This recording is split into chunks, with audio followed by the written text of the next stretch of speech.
Sir Peter Hayman is named by an MP as the diplomat whose diaries were mentioned in a child pornography case, and there's controversy about this use of parliamentary privilege. The name of Sir Peter Hayman, a former High Commissioner in Canada, was revealed, despite strong advice from the Attorney General, in two parliamentary questions tabled by Conservative MP Mr. Geoffrey Dickens. They asked if Sir Peter was to be prosecuted for sending pornographic material through the mail, and if security implications raised by his diaries would be investigated. They're due to be answered in writing tomorrow. But Liberal leader Mr. David Steele voiced what appeared to be the feelings of many members of the House when he suggested to the Speaker that this use of parliamentary privilege was a very dubious precedent. Gavin Hewitt has been looking at the background to the questions. The naming of Sir Peter Hayman on the Commons order paper will inevitably raise questions as to whether a man with a distinguished career in the diplomatic service could have become a potential target for blackmail. In the 1950s, he served on the British delegation to NATO. By 1964, he was Deputy Commandant to the British military government in West Berlin. By 1970, he was submitting his credentials to the Canadian Prime Minister Pierre Trudeau as the new High Commissioner, a post he remained in until he retired in 1974. 2 years ago, Sir Peter appeared on the television programme Mastermind. He had listed his recreations as shooting, fishing and travel. He's a member of the MCC and two London clubs, the Army and Navy and the Travellers.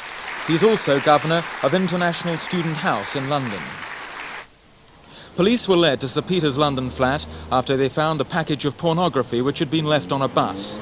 From material discovered at the flat, the police prepared a case which was forwarded to the Director of Public Prosecutions, Sir Thomas Hetherington. He decided against prosecution because there was no question of financial gain or sending material to people who didn't want it. Tory MP Geoffrey Dickens said that one of the reasons he had named Sir Peter in Parliament was to remove the possibility of future blackmail. The wisdom of such action hasn't been shared by all MPs. Sir Peter Hayman lives at a Georgian house in the village of Checkendon in Oxfordshire. He's married with a son and a daughter and is said by relatives to be away on a motoring holiday in the south of France. Both he and his wife were active in the community, and in a village that is close-knit, the naming of Sir Peter in Parliament has left people in disbelief. Both he and his wife were regular churchgoers, Sir Peter being a sidesman until he resigned recently.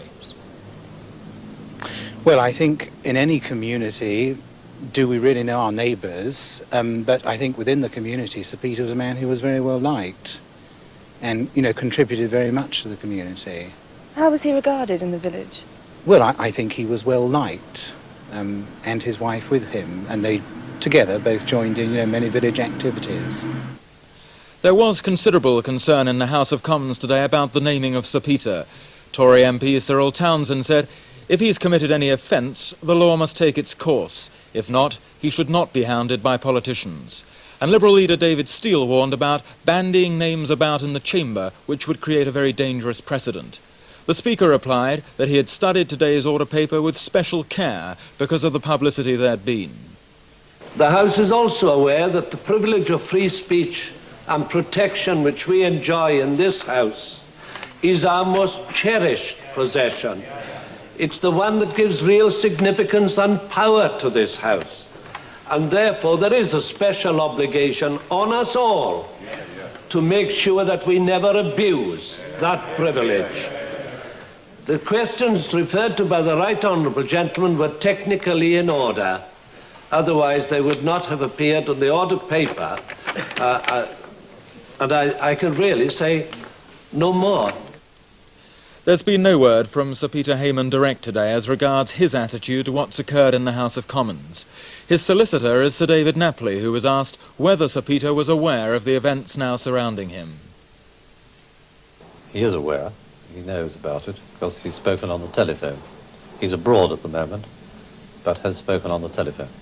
Was he aware that this was going to be raised in Parliament, though? Well, I don't think he... No, I'm sure he wasn't aware of that, no.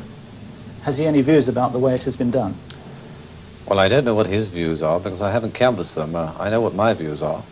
I think that naming him in the House of Commons was irresponsible.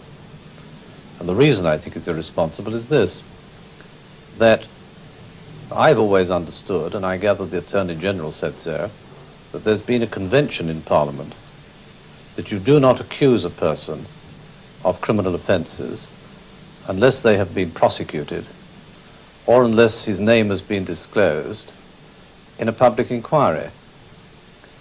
Well, now, I can well understand that there are circumstances in which it is necessary to raise matters in the House in public.